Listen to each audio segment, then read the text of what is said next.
It is spring 1805, and the Corps of Discovery, known today as the Lewis and Clark Expedition, is breaking camp at Fort Mandan, located near Washburn, North Dakota today. They spent a very cold winter at this location from late October 1804 to April 1805.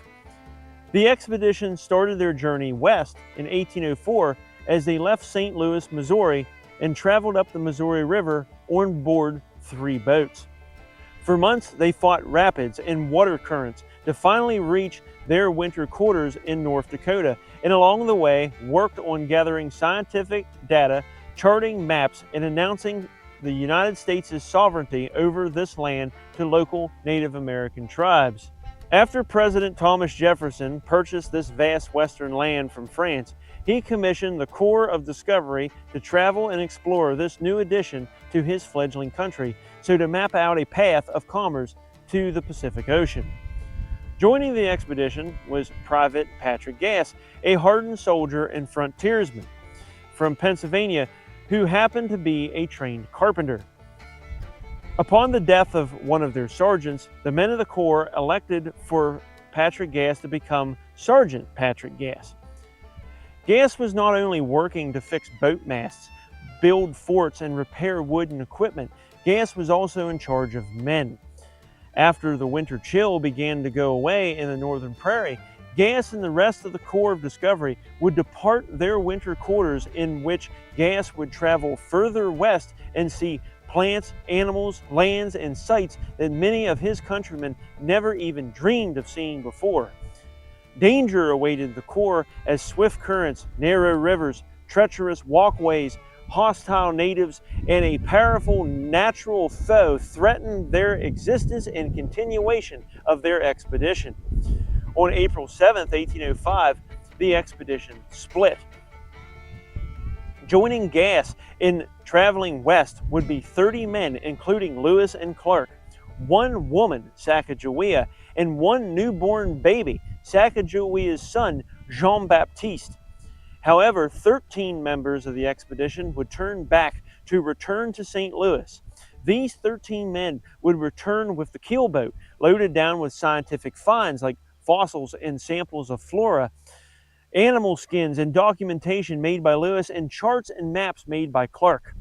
On board would be Patrick Gass's journal, covering the journey from St. Louis to Fort Mandan, in case the unthinkable would happen and the permanent members of the Corps traveling further west would perish in their search for the Pacific Ocean. To see what happens next, let's continue our story of the Lewis and Clark expedition through the eyes of their Pennsylvania carpenter, Patrick Gass.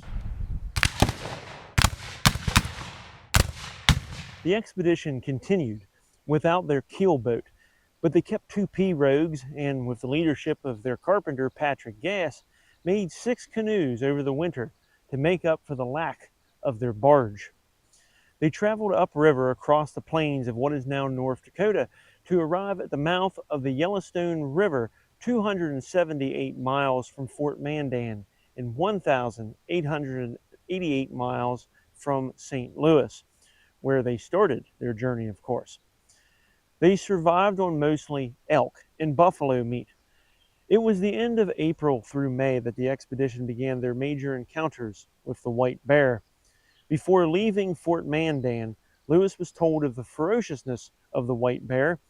Lewis said the Indians never dare to attack but in parties of 6, 8, or 10 persons, and are even then frequently defeated with the loss of 1 or more of their party.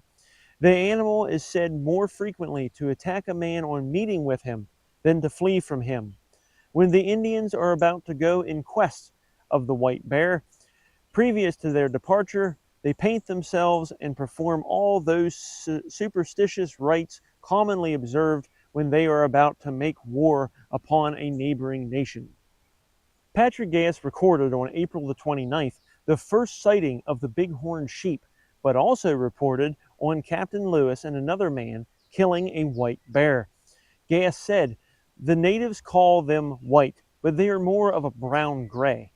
They are longer than the common black bear and have much larger feet and talons."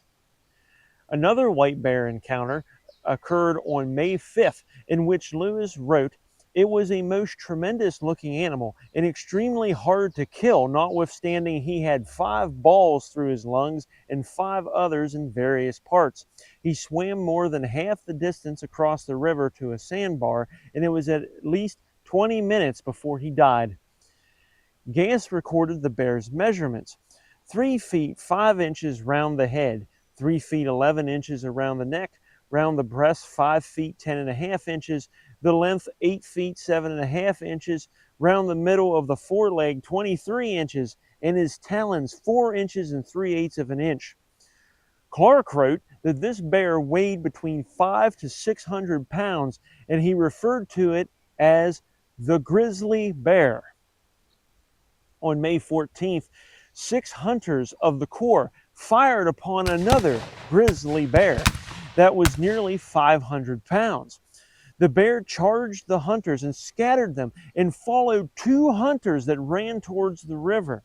The 2 men threw down their guns and pouches and approached the Missouri River, which sat 20 feet below them as they were on top of a cliff. The 2 hunters leaped into the water, and the bear, just feet behind them, leaped in right after them. A member of the Corps that was still on shore shot the bear through the head, and he finally killed it. When the grizzly bear was butchered, 8 rifle balls were found in his body. The balls were fired from all different directions.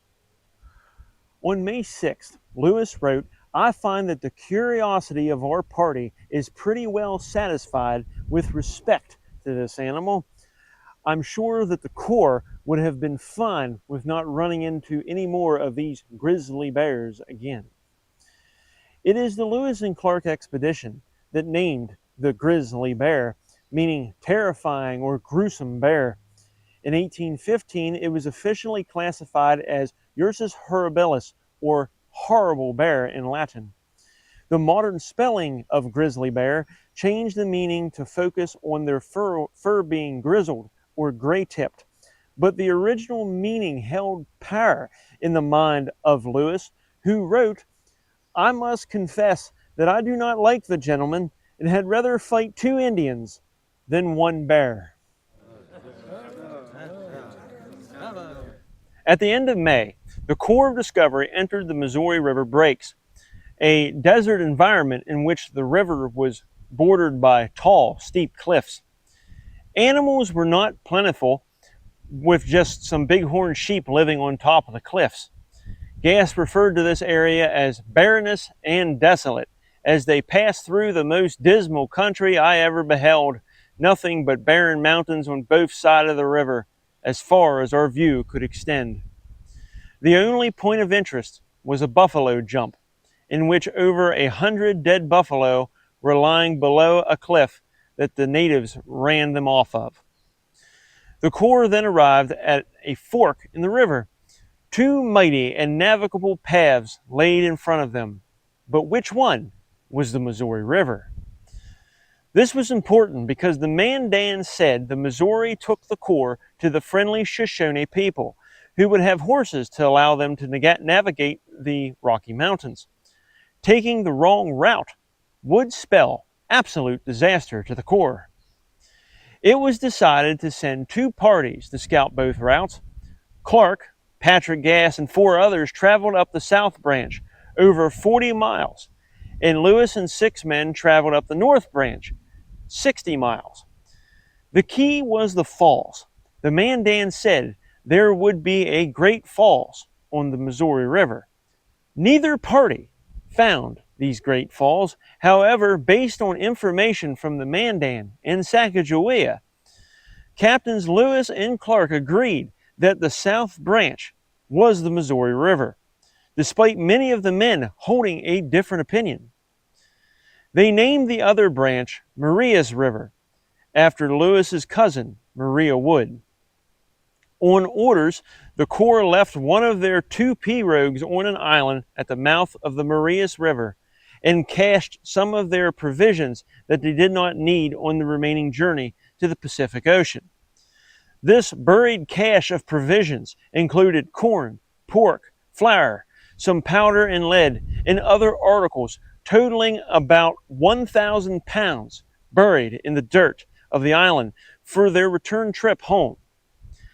In the remaining pirogue and their canoes, they continued up the South Branch, hoping to find the Great Falls of the Missouri River. Turned out that the captains were right to choose the South Branch. They soon came to the Great Falls of the Missouri River, which consisted of 5 major waterfalls that were not navigable by boats. Because of its size making it difficult to move over land, they deposited the other pirogue on land along the small stream and began to cache more supplies near it by burying these goods in the dirt. The items needed to further the expedition and their small canoes were placed on small crude carts that Patrick helped to build. The men labored to move these supplies by land around the falls, constantly breaking the cart's axles and having to stop and replace them. Heavy rain plagued the land path in which these men traveled, further slowing their progress. With the rain slowing their route, Clark, his slave York, Charbonneau, and Sacagawea, along with her child Jean-Baptiste, went to view the falls, but took shelter from a rainstorm in a ravine.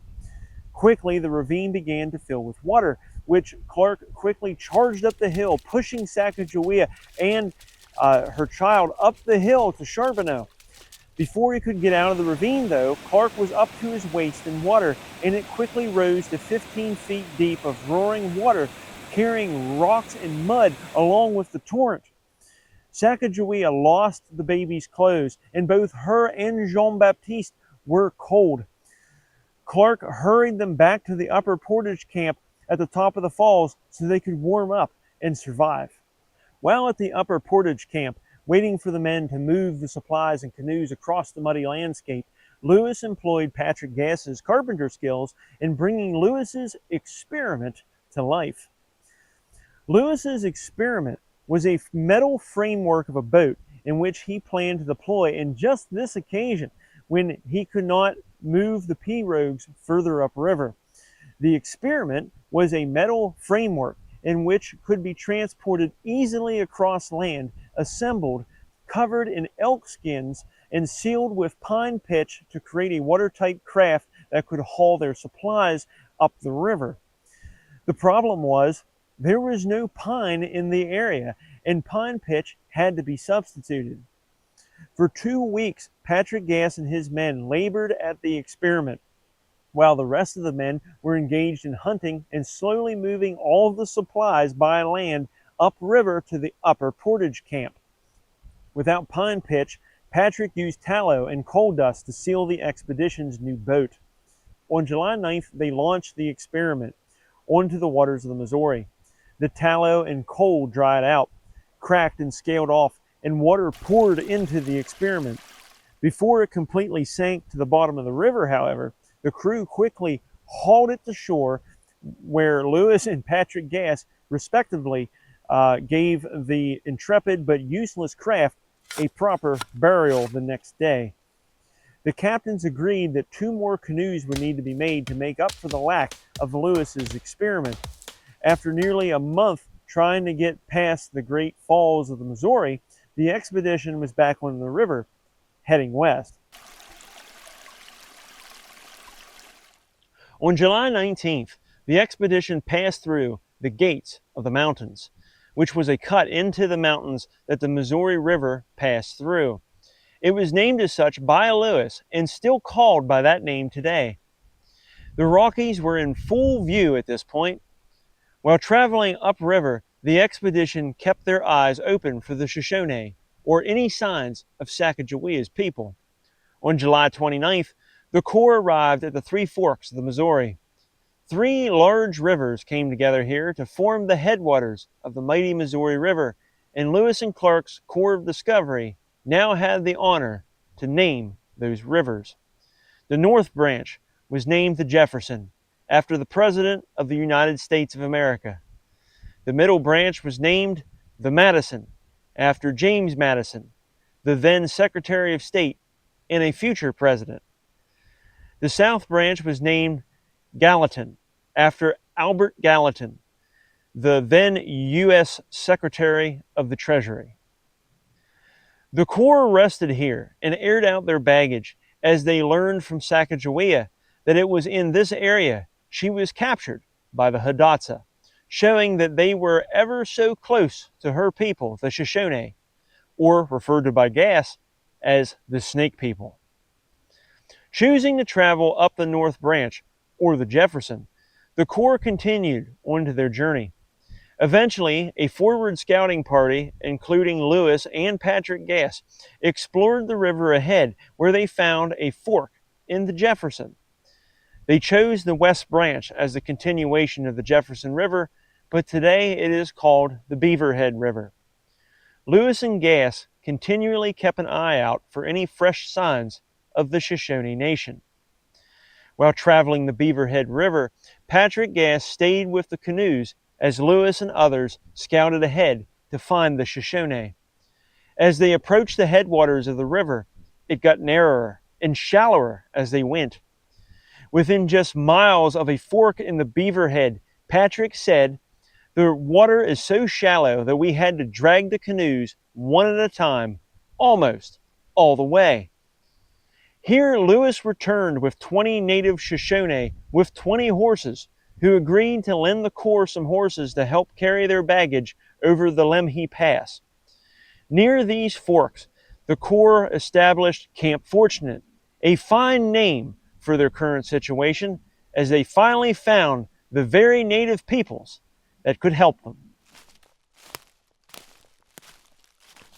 But their fortune was not fully realized. Returning to Camp Fortunate, Lewis arrived with the long-searched-for Shoshone people and their chief, Kameawait. Kameawait and the rest of the Shoshone were greatly suspicious of Lewis. They were unsure if they should help these desperate travelers. But this would soon change.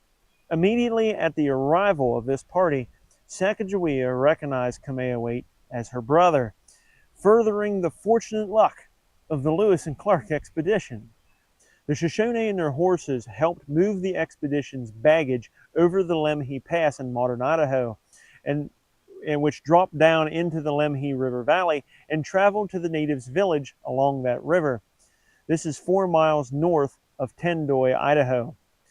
Patrick Gass described them as, "They are the poorest and most miserable nation I ever beheld. Having scarcely anything to subsist on except berries and a few fish, which they contrive by some means to take. They have a great many fine horses and nothing more, and on account of these they are much harassed by other nations." After a long talk with the Shoshone, it was confirmed that none of the local rivers were navigable through the large Rocky Mountains. It was suggested that the party portage the mountains with pack horses through a mountain pass traveled by the Nez Perce, a group of Western Indians. This pass is now known as the Lolo Trail.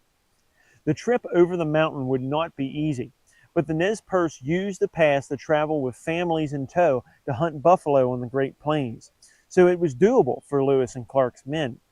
However, white frost and cold weather began to take hold of this mountainous river valley, and the expedition had to get to the Pacific before winter set in. Snow would soon engulf the mountains that stand in their way, making the path impossible to survive. Time was a great enemy, and for Patrick Gass and the men and women of the Corps of Discovery, it was ticking away fast. While hunters hunted, many unsuccessfully, Patrick Gass, a carpenter by trade, was busy building pack horse saddles for the horses that they acquired from the Shoshone native peoples. These pack saddles would be mounted to the top of the horses, and the baggage that once was conveyed by watercraft for so many miles would be mounted to these four-legged beasts of burden and then hauled over the mountains towards the Columbia River and then to the Pacific Ocean. Guided by an old Shoshone named Toby, they traveled north by following the Lemhi River, then the Salmon River, and then the North Fork of Salmon River. Following the path of what is now U.S. Highway 93, the expedition traveled north through a narrow valley and it only got narrower as they went.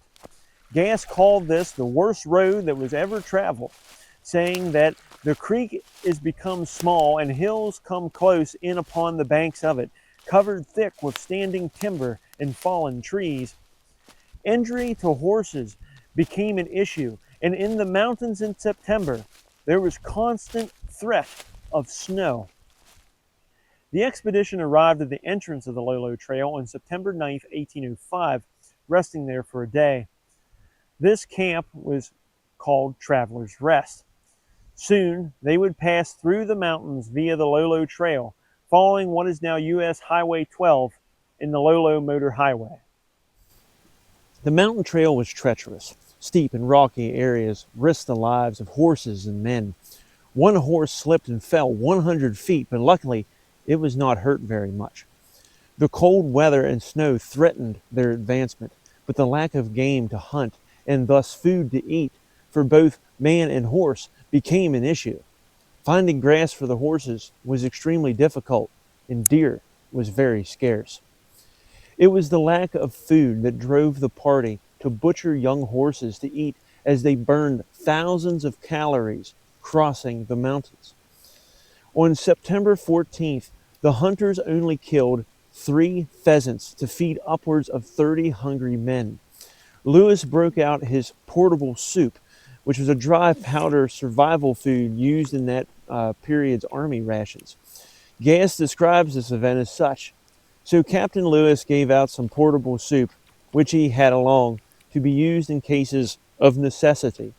Some of the men did not relish this soup and agreed to kill a colt, which they immediately did and set about roasting it, in which appeared to me to be good eating. This day we traveled 17 miles. Gass says on the 19th, the men are becoming lean and debilitated on account of the scarcity and poor quality of the provisions on which we subsist. Our horses' feet are also becoming very sore. We have, however, some hopes of getting soon out of this horrible mountainous desert, as we have discovered the appearance of a valley or level part of the country about 40 miles ahead. When this discovery was made, there was as much joy and rejoicing among the corps as happens among passengers at sea who have experienced a dangerous and protracted voyage when they first discovered land on the long looked-for coast. Captain Clark went ahead with a party to hunt game and trade with Indians in the valley ahead. To help the men in the mountains, he sent back a hunter with berries, roots, and fish that they procured from the Nez Perce natives that lived there. They soon arrived on September the 22nd in the Weippe Prairie and camped at the Nez Perce village, finally clear of the dismal and horrible mountains. Out of provisions, the expedition traded with the Nez Perce for food. Now, the Nez Perce primarily survived off roots, bread made from roots, and fish. Unfortunately, the change in diet to the men who survived off wild game for over a year caused a great illness to sweep across the Corps. To add to it, the Corps had been used to cold, wet, and snowy environments, and the prairie they now occupied was extremely warm due to its closeness to the humid subtropical climate of the Pacific Northwest. To combat the illnesses, Clark passed out rush pills to the sick men, including Captain Lewis, who was also sick. Rush pills were created and procured by Lewis from Dr. Benjamin Rush, famous American physician and founding father. Nicknamed Thunderbolts or Thunderclappers, the rush pills purged the body by causing violent and profound diarrhea, which most likely did not help the body in most situations, though they felt it did. However, the large amount of mercury that was in these pills left residue that remains in the dirt to this day at camps that the Lewis and Clark expedition occupied and defecated at. These mercury traces have helped modern archaeologists locate many of these camps used by the Corps of Discovery by leaving their mercury marker. While the men were incapacitated with illness, the Nez Perce had every opportunity to murder them and take their goods and weapons, which would have made the weakened Nez Perce the most powerful tribe in the Northwest. However, that was not in their nature, earning the Nez Perce the highest praise by Patrick Gass and the rest of the men of the Corps. Once the illness subsided enough for many of the men to function, an area at the forks of the Clearwater River was spotted to have timber large enough to carve dugout canoes. The Corps moved to their canoe camp, where Gass helped make the canoes they required to travel down the Clearwater River to find the Columbia River. To save on hard labor of carving the dugout canoes, as many of the men were still very weak from their illnesses, they adopted the Native American method of burning out logs to hollow out the log in which they were making into canoes. On October 7th, they loaded 4 large canoes and 1 small one with their gear and headed down the river. They buried their pack horse saddles and branded their horses, leaving them with the Nez Perce. Chief Twisted Hair of the Nez Perce promised to keep the horses safe until the expedition returned next spring. With little game, the expedition survived on fish. However, many of the Frenchmen among the Corps purchased dogs from the Indians, preferring dog meat over fish.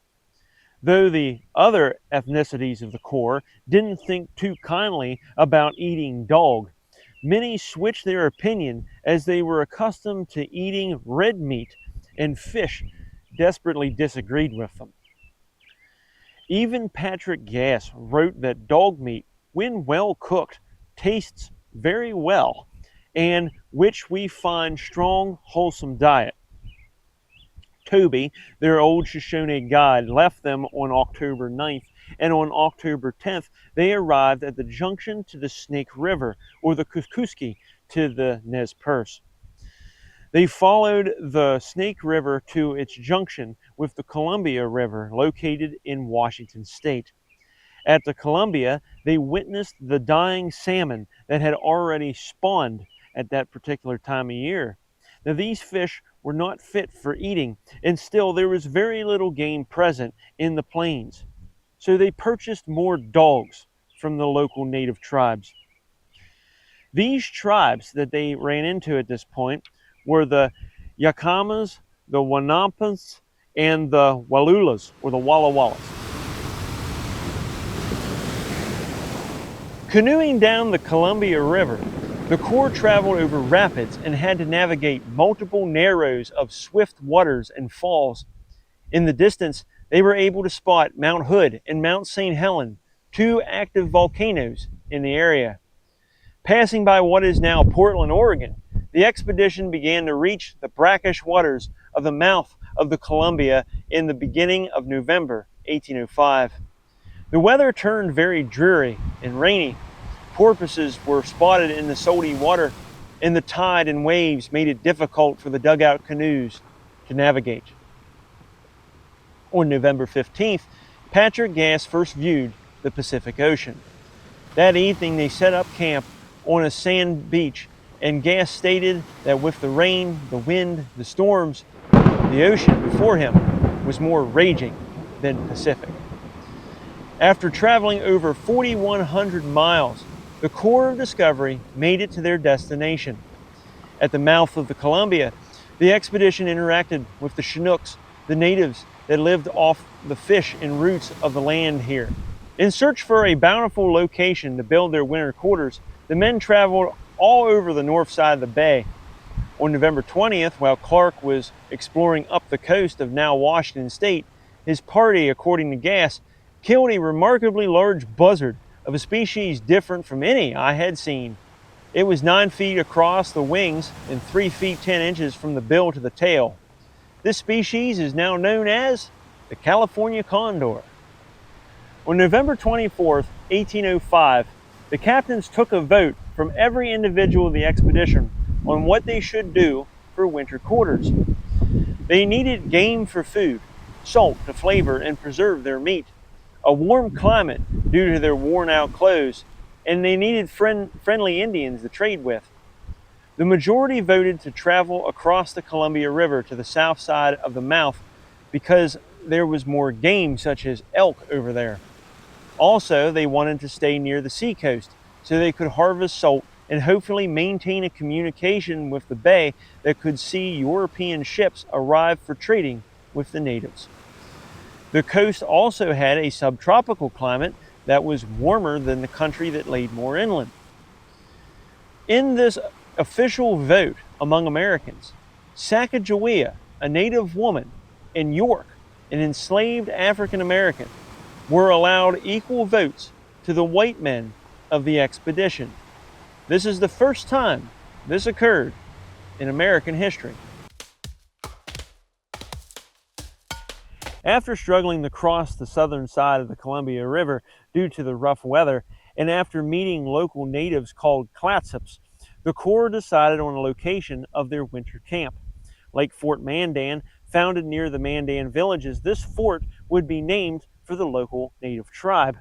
Soon, construction on Fort Clatsop would begin with the help of the expedition's carpenter, Sergeant Patrick Gass. From December 5, 1805 to December 24th, Sergeant Gass toiled primarily on Fort Clatsop before winter truly set in.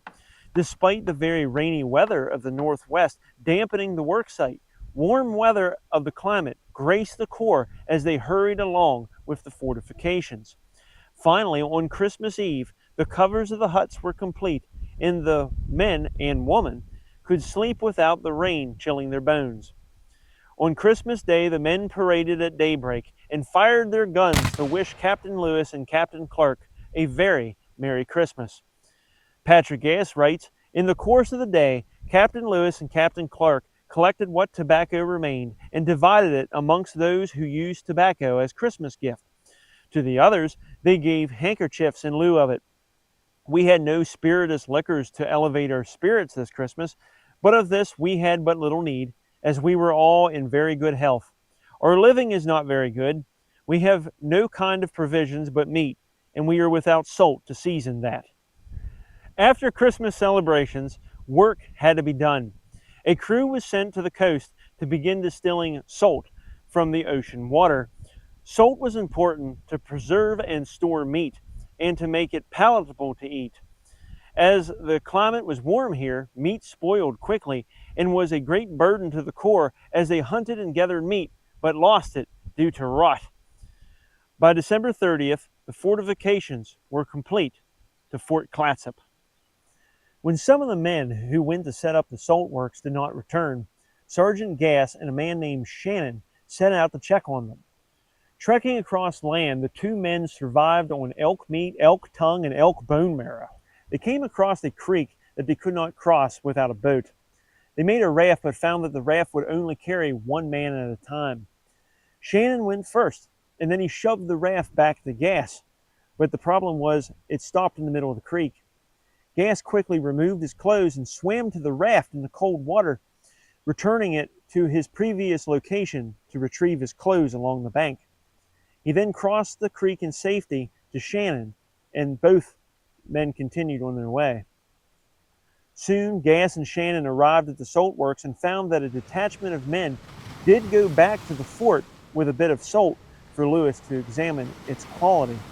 Apparently, the returning party must have passed by Gass at a distance.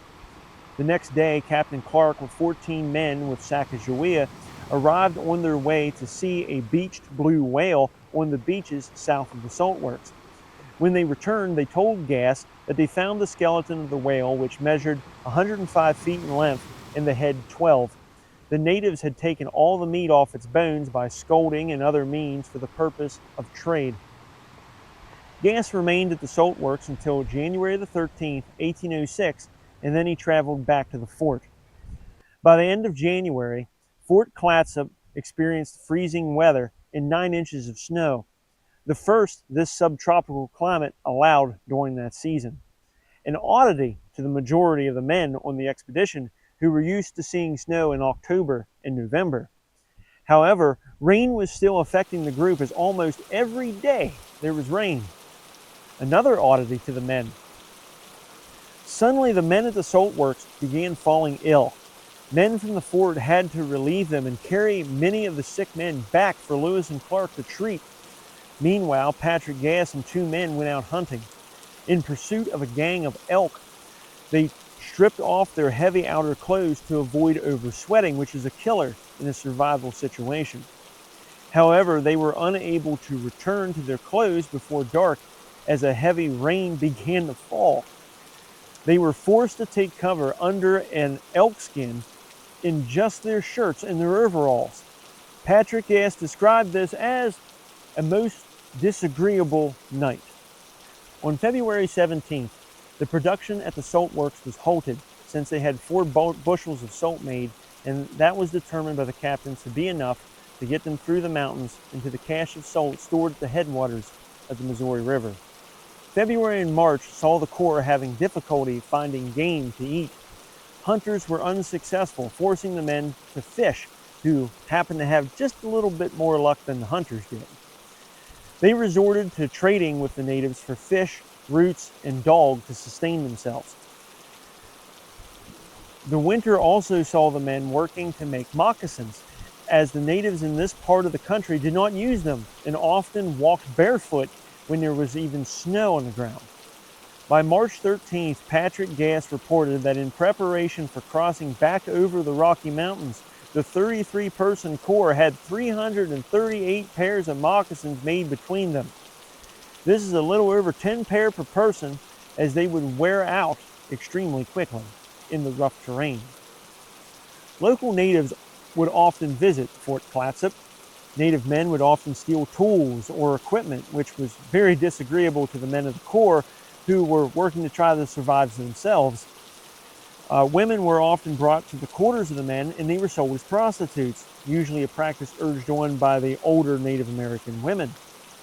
The local natives on the coast had a culture that allowed them to steal from the Corps, including elk killed by the Corps' hunters. The men of the expedition often talked highly of the Mandan and the Nez Perce because they were less inclined to steal. For the Clatsop and other Chinook-speaking tribes on the coast, the men did not reserve such high praise. On March 18th, after the natives refused to sell a canoe at an affordable price, the captains ordered the men to steal a canoe from the Clatsops. They justified their action due to all the things that the natives stole from the Corps. With 3 large and 2 small canoes, one stolen from the natives of course, the Corps loaded their boats with their baggage, and on March 23, 1806, they left Fort Clatsop and started their journey back home. Patrick Gass writes about their winter stay along the Pacific Ocean. He says, "Some of the men are complaining of rheumatic pains, which are to be expected from the wet and cold we suffered last winter, during which from the 4th of November 1805 to the 25th of March 1806, there were not more than 12 days in which it did not rain, and of these but 6 were clear." The Corps discovery of the Lewis and Clark expedition reached their goal of traversing the western lands of the mighty Pacific Ocean. Now, they have to find their way back to the United States, their home. Before them is a lengthy trek back to St. Louis, Missouri. The men of the Corps are in pain, many plagued with sickness and lacking nutrition. Provisions and creature comforts are running low, but yet they need to travel the same distance back in which they have already came. Along the way, they have stockpiles of provisions that they hope to recover intact, hoping that the caches of food, salt, powder, and their pirogues were not disturbed by animals, nature, or native peoples. If they are, the men of the Lewis and Clark expedition may end up in dire straits on their way back to civilization. Despite the danger, the expedition continues their exploration mandated by their president, Thomas Jefferson. On their way back, Captains Lewis and Clark decide to do something dangerous, but would allow them to better fulfill their mandate. Lewis and Clark plan to split the Corps to explore more ground, and it may end up endangering their very lives.